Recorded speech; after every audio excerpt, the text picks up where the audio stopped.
Niccolo Machiavelli, इसका introduction पढ़ेंगे और कॉन्टेक्स्ट पढ़ेंगे आज के इस लेक्चर में। निकोलो मैकियावेली जनाब 1469 में फ्लोरेसेंस में पैदा हुए और इनकी फैमिली जो है इन्होंने नोबेलिटी क्लेम की थी, जो उस वक्त की नोबल फैमिलीज़ थी। उन्होंने भी कहा था कि जनाब हम भी जो है ना, निकोलो मैकियावेली की फैमिली ने भी कहा था कि हम भी नोबेलिटी से बिलोंग करते हैं, लेकिन ये इनका क्लेम एक्सेप्ट नहीं किया गया था। इट वाज बेसलेस, ठीक है।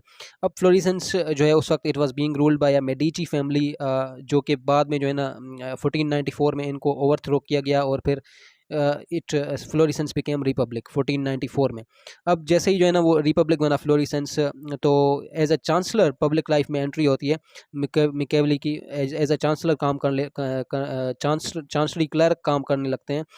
उसके बाद जो है ना ये रैपिडली प्रोग्रेस करते जाते हैं अपनी पब्लिक लाइफ के स्पेयर में, अपनी प्रैक्टिकल लाइफ में। इनको जो है ना वो सेकंड चांसलर बना दिया जाता है या सेक्रेटरी बना लिया जाता है। किसका? काउंसिल ऑफ टेंस का। काउंसिल ऑफ 10 जो है वो इसके 10 मेंबर थे और इस काउंसिल ऑफ 10 जो फ्लोरेसेंस में एक ओहदा था या पोस्ट थी, इसका जो मकसद ये था कि ये वॉर और इंटीरियर अफेयर्स के मैटर्स को देखती थी। जिस तरह आज का हमारा डिफेंस मैकेनिज्म है, पर्टिकुलरली ये इस तरह का जो है ना उस वक्त फ्लोरेसेंस का डिफेंस मैकेनिज्म था काउंसिल ऑफ 10। तो ये काउंसिल ऑफ 10 के सेकंड चांसलर थे। 14 साल तक इन्होंने सर्व किया काउंसिल ऑफ 10 को, क्योंकि ये बहुत ज़्यादा इंटेलिजेंट थे और विगरस इनकी अंडरस्टैंडिंग थी। और ये ऑब्वियसली जो है ना वो डिप्लोमेटिक ऑब्जर्वर भी रह चुके थे, और इस वजह से जो है ना फ्रांस, जर्मनी और रोमेगना जो है ना इन कंट्रीज़ का इन्होंने बहुत ज़्यादा सैर किया था। और इन कंट्रीज़ के जो किंग्स थे उस वक्त, जो रूलर्स थे, उनके साथ भी इनका इनका बहुत ज़्यादा इंटरेक्शन हुआ था, और उनकी जो गवर्नमेंट्स थी उनको भी इन्होंने स्टडी किया था। तो यहाँ पर जो है ना ये सबसे ज़्यादा ये इन्फ्लुएंस होते हैं फ्रांस, जर्मनी और रोमेगना की, जब जो है ना विजिट करने जाते हैं एज अ डिप्लोमेटिक ऑब्जर्वर। तो वहाँ पर सबसे ज़्यादा इन्फ्लुएंस होते हैं जो लीडर होते हैं रोमेगना के, वहाँ से सीज़र सीज़र बोर्गिया नाम है लीडर का, ठीक है।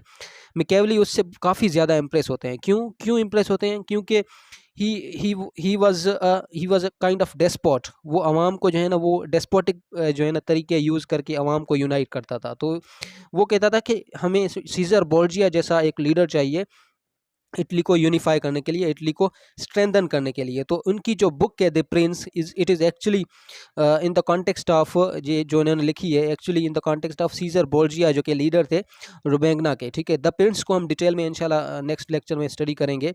तो इट इज़ एक्चुअली जो द प्रिंस जो इन्होंने बुक लिखी है, it is actually about it is actually depicting the model of the Caesar बोर्जिया।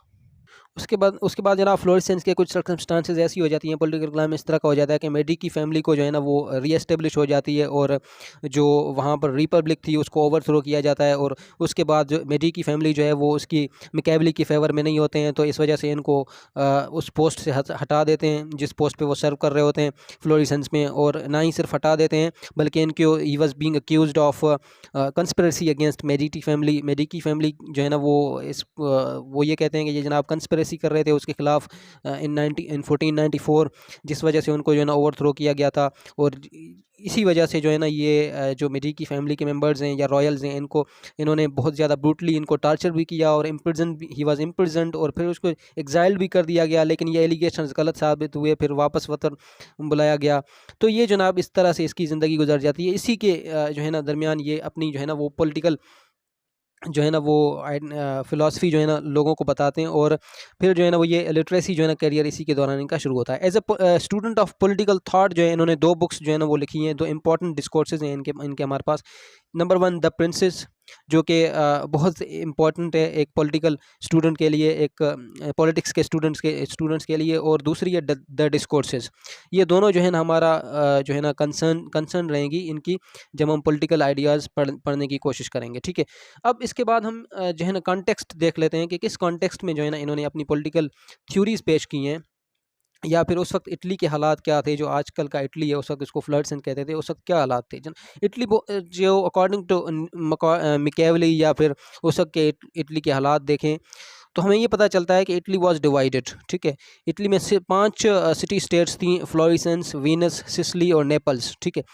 लेकिन जो अपने मैकियावेली हैं वो फ्लोरेसेंस में पैदा हुए। 5 सिटी स्टेट्स थी, तो मैकियावेली जो है वो एक्चुअली इस डिवीज़न को पसंद नहीं करते थे। ये डिवीज़न थी किस वजह से, why was Italy so much divided? ये उस वक्त जो है ना वो मेडिवल पीरियड चल रहा था। पॉप्स की करप्शन की वजह से जो है ना वो लोग बहुत ज़्यादा डिवाइडेड थे, क्योंकि पॉप्स जो है वो उस वक्त जो है ना लोगों को जो है ना रिलीजियस की तालीम देते थे, और बहुत ज़्यादा करप्शन करते थे स्टेट्स में। और पॉप्स रिलीजन को पॉलिटिक्स के साथ जो है ना वो जोड़ा जाता था, और कोई जो है ना इनके दरमियान सेपरेशन नहीं थी पॉलिटिक्स और रिलीजन के दरमियान। तो इस वजह से पॉप्स का एक ही जो है ना वो फिलॉसफी थी कि डिवाइड एंड रूल। ठीक है, तो पॉप्स की करप्शन की वजह से इटली वाज हाईली डिवाइडेड, क्योंकि ये चीज़ उनके फेवर में थी जो पॉप्स थे उस वक्त के। अच्छा, ये तो डिवीजन की बात थी। उसके बाद ये सारी चीज़ें देखकर मैकियावेली जो है वो एज अ पेट्रियाटिक जो है वो इसको यूनाइट करना चाहते थे इन तमाम सिटी स्टेट्स को। तो इस वजह से जो है ना जब इन्होंने वो विज़िट किया इसका रोमेग्ना का, तो उसके जो लीडर थे सीज़र, उनको इन्होंने पसंद इसीलिए किया क्योंकि ही वाज उनमें ये क्वालिटीज़ थी कि वो जो है ना अच्छी भली जो है ना वो डिवाइडेड स्टेट्स को यूनाइट कर सकते हैं। तो इसने कहा कि हमें भी इस तरह का लीडर चाहिए जो कि इटली को यूनाइट कर सके।